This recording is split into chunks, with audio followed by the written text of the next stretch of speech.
খুব পরিষ্কার করে আপনাদেরকে একটা কথা বলি যে সাবেক প্রধানমন্ত্রী শেখ হাসিনা ৫ই আগস্ট তিনি বাংলাদেশ থেকে চলে গেছেন। আমরা যতটুকু জানতে পেরেছি তিনি ভারত সরকারের নিয়ন্ত্রণে নির্বাসনে আছেন।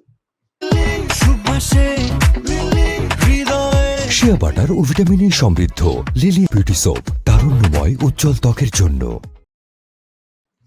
তো কোনো আসামি যদি অন্য কোনো দেশে ওই সরকারের অধীনে নির্বাসনে থাকেন, তাহলে তার পক্ষে ওই নির্বাসন থেকে স্বেচ্ছায় এসে মানে বাংলাদেশে এসে আত্মসমর্পণ করার কোনো স্কোপ নাই।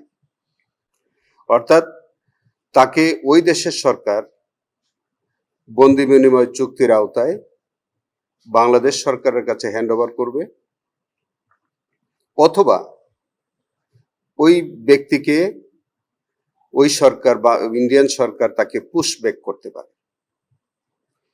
তো যখন যেহেতু আমরা জানি যে শেখ হাসিনা তিনি ভারত সরকারের অধীনে আছেন, নির্বাসনে আছেন, এবং বাংলাদেশ সরকার তাকে পাওয়ার জন্যে চিঠি দিচ্ছেন, ভারত সরকার এখন পর্যন্ত হ্যান্ডওভার করেননি।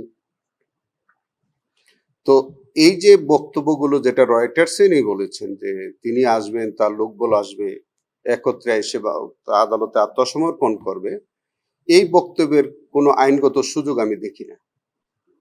কারণ হচ্ছে তিনি তো নির্বাসনে আছেন, ভারত সরকারের অধীনে আছেন। তো তিনি স্বেচ্ছায় আসবেন কিভাবে? তাকে তো ওই সরকারের মাধ্যমে আসতে হবে। আর ওই সরকারের মাধ্যমে আসলেই তো ওই সরকার যদি তাকে হ্যান্ড ওভার করতে হয়, তাহলে বাংলাদেশ সরকারের কাছে হ্যান্ড ওভার করবে। হ্যান্ড ওভার করার সাথে সাথে তিনি জেল হাজতে যাবেন। সো আত্মসমর্পণ করার কোনো সুযোগ আছে বলে আমার কাছে মনে হয়।